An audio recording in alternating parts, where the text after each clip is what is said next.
Monsieur le Président, nous avons tous une part de responsabilité dans ce qui se passe aujourd'hui au Proche-Orient, nous, l'Europe, et nous, la communauté internationale. Nous avons laissé se dégrader la situation, nous avons laissé faire quand la sécurité d'Israël était menacée et nous avons laissé faire quand le blocus rendait la vie à Gaza absolument impossible.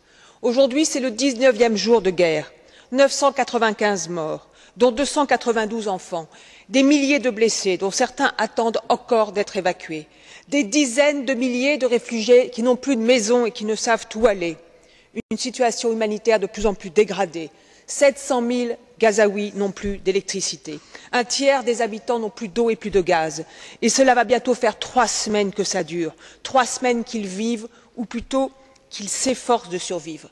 Il y a trop de souffrance, il y a trop de malheur. Il faut que cela cesse, il faut que ça s'arrête maintenant. Et notre responsabilité à nous, Européens, elle est de n'être complaisants à l'égard de personne.